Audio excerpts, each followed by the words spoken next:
Officers कैसे हो आप सभी। आई होप आप सभी लोग अच्छे होंगे और अपनी तैयारी बहुत बहुत बहुत अच्छी तरह कर रहे होंगे।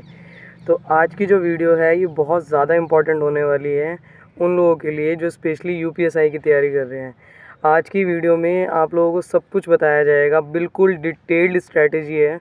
आपको सारी चीज़ें बताई जाएगी, मतलब स्टेप बाय स्टेप कि आप कैसे अपनी यूपीएसआई की तैयारी को करेंगे, क्या क्या उसकी एज क्राइटेरिया है, एलिजिबिलिटी क्या है, आपको कितना पढ़ना है, आपको कितने क्वेश्चंस करने को मिलेंगे, नेगेटिव मार्किंग है या नहीं है, कितने क्वेश्चंस कितने टाइम में करने हैं, सेक्शनल कट ऑफ है या नहीं है, अलजेब्रा आएगी क्या, मेंसुरेशन आएगा क्या, एडवांस मैथ का कितना पोर्शन है, अर्थमेटिक का कितना पोर्शन है। ये सारी चीज़ें धीरे धीरे हम डिस्कस करते हुए चलेंगे।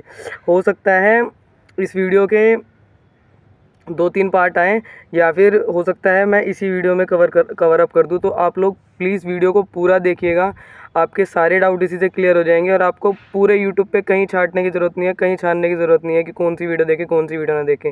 यूपीएसआई के लिए ये वीडियो इनफ है, मोर देन इनफ है, ठीक है।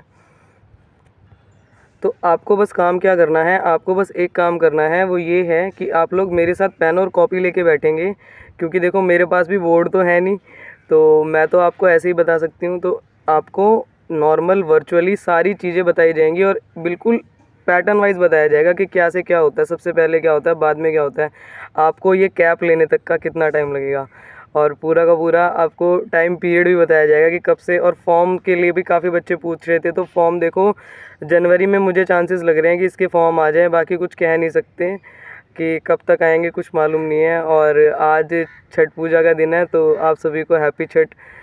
जितने भी मेरे पूर्वांचल वाले भाई हैं उन सभी को हैप्पी छठ पूजा। चलिए वीडियो को स्टार्ट करते हैं। तो देखो भाई, आप लोगों को पहुंचना है यहाँ तक, दरोगा जी तक, ठीक है। तो उसके लिए आप लोगों को क्या क्या स्टेप करने होंगे। यूपीएसआई 2023 तो लिख दिया, पर लगता नहीं है कि 2023 में इसके फॉर्म आएंगे। चलो देखिए, जो भी हो 2023-24 कर देते हैं हम लोग इसको जब भी इसके फॉर्म आए। पर आपको नौकरी बहुत बढ़िया मिलेगी, और जितना कम कंपटीशन इसमें मिलेगा उतना कम कंपटीशन आपको कहीं नहीं मिलेगा, क्योंकि इसमें एक बहुत अच्छी बात जो है वो आगे वाली वीडियो में मैं आपको बताऊंगी। मतलब अभी चलिए, तो देखिए इसका जो एग्ज़ाम प्रोसेस है वो 5 स्टेप में है बेटा। सबसे पहला जो स्टेप है आपका वो है रिटन एग्जामिनेशन का, ठीक है। आपको रिटन एग्जामिनेशन देना होगा, उसके बाद आप नेक्स्ट स्टेप पे पहुंचोगे। सबसे पहला जब आप रिटन एग्जामिनेशन दे दोगे, उसके बाद जो है आपको पहुंचोगे डॉक्यूमेंटेशन पे। डॉक्यूमेंटेशन होगा आपका, और वहीं पे फिजिकल स्टैंडर्ड टेस्ट होता है जो बहुत ही नॉर्मल सा होता है, जिसमें कुछ नहीं होता। अगर आप लोग सोच रहे हैं कि रनिंग इसमें होती है, तो नहीं, रनिंग इसमें नहीं होती। रनिंग होती है आपकी 3rd स्टेप में। जब आप डॉक्यूमेंटेशन और फिजिकल स्टैंडर्ड टेस्ट से पास हो जाते हैं, उसके बाद आपकी रनिंग स्टार्ट होती है, जिसको हम कहते हैं फिजिकल एफिशिएंसी टेस्ट, ठीक है। फिजिकल एफिशिएंसी टेस्ट जो है इसको डिटेल में आपको बताया जाएगा। तो अभी आप लोग इतना समझ लिए कि सबसे पहले रिटन एग्जामिनेशन होगा आपका, उसके बाद डॉक्यूमेंटेशन और फिजिकल स्टैंडर्ड टेस्ट होगा। डॉक्यूमेंटेशन में आपके डॉक्यूमेंट्स वगैरह चेक किए जा चाहते हैं, जैसे 10th की मार्कशीट, 12th की मार्कशीट, आपके जो ग्रेजुएशन की डिग्री है वो चेक की जाती है, उनमें नाम वगैरह सब कुछ चेक किए जाते हैं। बहुत सारे क्वेश्चंस भी आते रहते हैं मेरे पास कि दीदी मेरा नाम ये था, अब ये हो गया, उसके बारे में भी पूरी डिटेल से चर्चा की जाएगी। साथ ही साथ आपका फिजिकल स्टैंडर्ड टेस्ट होता है, जिसमें आपका सिर्फ वज़न और लड़कों की वज़न, हाइट और लड़कों के चेस्ट नापी जाती है, लड़कियों में चेस्ट वगैरह नहीं नापी जाती, ठीक है। उसके बाद आपका फिजिकल एफिशिएंसी टेस्ट होता है, जो मेल और फीमेल के लिए अलग अलग है उसका क्राइटेरिया। देन आपका मेडिकल टेस्ट होता है, फिर आपकी हो जाती है जॉइनिंग, ठीक है, और आप बन जाते हैं दरोगा जी, ठीक। तो ये आपके टेस्ट हैं। अब नेक्स्ट हम आते हैं एग्ज़ाम का प्रोसेस क्या है, मतलब आपको कितना कितना रिटन एग्ज़ाम में करना है। तो देखो, जो रिटन एग्ज़ाम का जो टाइम ड्यूरेशन है वो आपको 120 मिनट मिलेगा, ठीक है। टोटल क्वेश्चन जो रहेंगे आपके वो रहेंगे 160 क्वेश्चन, और हर क्वेश्चन का जो वेटेज है वो रहेगा 2.5 नंबर का, ठीक है। सबसे बड़ी बात इसमें क्या फ़ायदेमंद है आप लोगों के लिए कि इसमें नेगेटिव मार्किंग नहीं होती, नो नेगेटिव मार्किंग, ठीक है। आपको कोई नेगेटिव मार्किंग नहीं है, तो आप 160 के 160 क्वेश्चन अटैम्प्ट कर सकते हैं, और आपको करने भी चाहिए, ठीक है। 2 घंटे का टाइम बहुत इनफ टाइम होता है, और आप 160 के 160 क्वेश्चन अटैम्प्ट कर लेंगे आराम से। पर इसमें एक जो गड़बड़ होती है वो ये होती है बेटा कि इसमें क्वालिफाइंग मार्क्स लाने होते हैं। जैसे कभी-कभी क्या होता है ना, कुछ बच्चे बहुत अच्छे होते हैं 3 सब्जेक्ट में, जैसे हिंदी में भी हो गया, जीके भी कर लेंगे, रीज़निंग भी कर लेंगे। पर कोई-कोई बच्चा ऐसा होता है मैथ्स नहीं कर पाते, या फिर कोई-कोई बच्चा ऐसा होता है जीके नहीं कर पाता। तो उनके लिए थोड़ा-सा ये दिक्कत है कि 35 नंबर उनको पर सब्जेक्ट में लाने ही हैं। मतलब हर सब्जेक्ट जो है वो 100 मार्क्स का है, तो कम से कम 35 नंबर आपके आने ही चाहिए, ठीक है? अब हम थोड़ा पैटर्न की तरफ को नज़र डाल लेते हैं कि मतलब क्या-क्या आएगा। तो देखिए, हिंदी जो है वो 40 क्वेश्चन आएँगे और 100 मार्क्स की होगी, ठीक है? मूल विधि, संविधान, जीके और मतलब बाकी सारी चीज़ें, मूल विधि और संविधान इसका काफ़ी ज़्यादा वेटेज रहता है यूपीएससी के एग्ज़ामिनेशन में स्पेशली। तो मूल विधि और संविधान जो है वो 40 मार्क्स के आएँगे, 40 क्वेश्चन आएँगे और 100 मार्क्स के रहेंगे। मैथ्स के भी 40 क्वेश्चन आएँगे, 100 मार्क्स रहेगा, और रीज़निंग के भी 40 क्वेश्चन आएँगे और 100 मार्क्स रहेगा। तो टोटल आपका जो टाइम रहेगा वो रहेगा 120 मिनट्स, यानी कि 2 घंटे आपको ये एग्ज़ाम पूरा करने के लिए मिलेंगे, और आपको उसी टाइम पीरियड में अपना एग्ज़ाम जो है वो पूरा करना होगा, ठीक है? सो गाइज़, आपको मैंने दिखा दिया कि किस किस टाइप के क्वेश्चंस आते हैं और कैसे कैसे आते हैं। जैसे हिंदी में आपके 40 क्वेश्चन आएंगे, 100 मार्क्स के रहेंगे, ठीक है? पर क्वेश्चन 2.5 मार्क है, और आपको एक सब्जेक्ट में 35 मार्क्स लाने ही हैं, अदरवाइज़ आप फेल है पूरे एग्जामिनेशन में। तो इस चीज़ का ज़रूर ध्यान रखना कि आप लोग पूरा का पूरा मतलब हर सब्जेक्ट को अच्छा इंप्रूव करके चलें, क्योंकि आपको हर सब्जेक्ट में अच्छे मार्क्स लेके आने पड़ेंगे, ठीक है? इस बार तो ये क्राइटेरिया फिर भी कम है, 35 मार्क्स का है। इससे पिछली बार जो हमारे वाले से पहले वाला जो एग्जामिनेशन हुआ था उसमें 50% मार्क्स क्वालिफाइंग मांगे गए थे। तो 50% थोड़ा सा टफ पड़ जाता है उनके लिए जिनकी जीके थोड़ी सी मजबूत नहीं है, क्योंकि लोगों के बहुत अच्छे अच्छे मार्क्स आ रहे थे पर उनकी जीके में ही मतलब उनके 48-49% मार्क्स रह गए थे, तो वो कर नहीं पाए थे एग्ज़ाम को क्वालिफाई। तो यही आप लोगों को देखना पड़ेगा। इस बार भी ऐसा बहुत हुआ है, और नॉर्मलाइजेशन तो खेल खेलते ही है, वो तो चलो है ही बात, पर आपको बहुत अच्छे मार्क्स लेके चलने पड़ेंगे।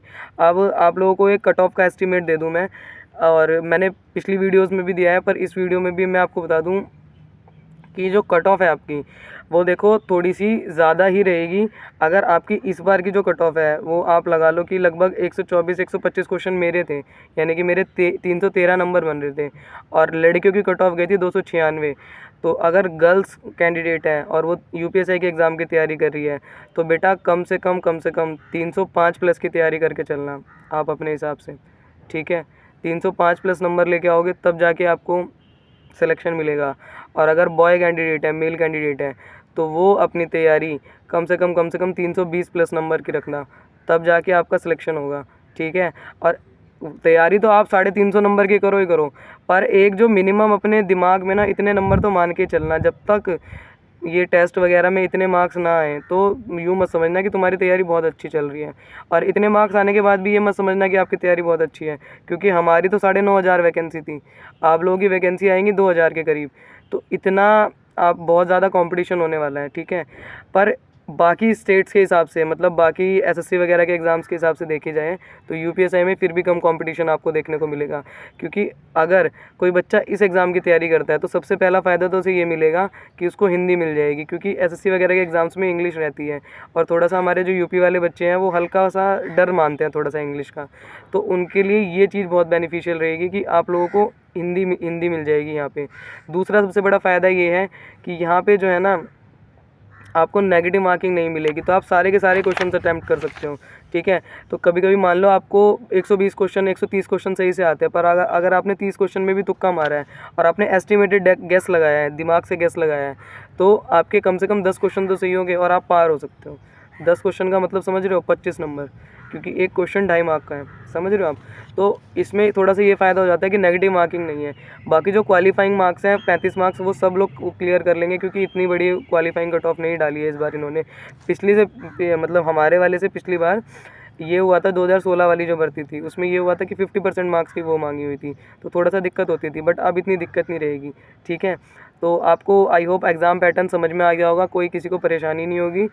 अब एग्ज़ाम पैटर्न के बाद इसमें आता है डॉक्यूमेंटेशन का प्रोसेस, ठीक है? डॉक्यूमेंटेशन आपको किस तरीके से करना है, डॉक्यूमेंट कौन कौन से मांगे जाते हैं, और बहुत सारे बच्चे में से ये कमेंट कर करके पूछते रहते हैं कि मेरा नाम 10th की मार्कशीट में ये था, 12th की मार्कशीट में ये था। देखो मैं आपको एक बात बताऊँ, जब आप पेपर क्लियर करके जाओगे ना, और अगर आप सही हो, फेक नहीं हो, पैसा वैसा दे के नहीं गए हो, तो आपकी हर बात सुनी जाएगी और आपकी हर चीज़ कंसीडर की जाएगी। अगर ऐसा होता भी है कि आपके नाम में कोई प्रॉब्लम है तो वो लोग आपको खुद ही बता देंगे कि आपको ऐसे ऐसे करना है। अदरवाइज़ एक अंडरटेकिंग का सर्टिफिकेट होता है, एक स्टैम्प बनवाई जाती है तहसील से, वो बन जाती है, कोई दिक्कत नहीं आती। 100 रुपये की वो बनती है, एक पेपर बन जाता है कि मेरा नाम उसमें ये है और इस वाली मार्कशीट में ये है, उस वाली मार्कशीट में ये है, पर मैं सेम ही इंसान हूँ। मैं अकेला अकेला हूँ, मतलब अलग इंसान नहीं हूँ मैं कोई। ठीक है, ऐसा मेरे साथ भी हुआ था कि मेरा जब कैरेक्टर सर्टिफिकेट है उसमें कुमारी काजल लिख दिया था, पर मेरा नाम सिर्फ काजल है। तो हमें एक एक वो बनवाना पड़ा था, मतलब एक बॉन्ड बनवाना पड़ा था जो तहसील से बन जाता है कि ये कुमारी काजल और काजल ये सेम ही इंसान है, मतलब मैं ही हूँ वो। ठीक है, तो कोई दिक्कत नहीं आएगी आप लोगों को, आप इतना परेशान ना होइए। अब जो डॉक्यूमेंटेशन वाला जो प्रोसेस है वो हम आपको नेक्स्ट वीडियो में बताएंगे। अभी तक के लिए जय हिंद।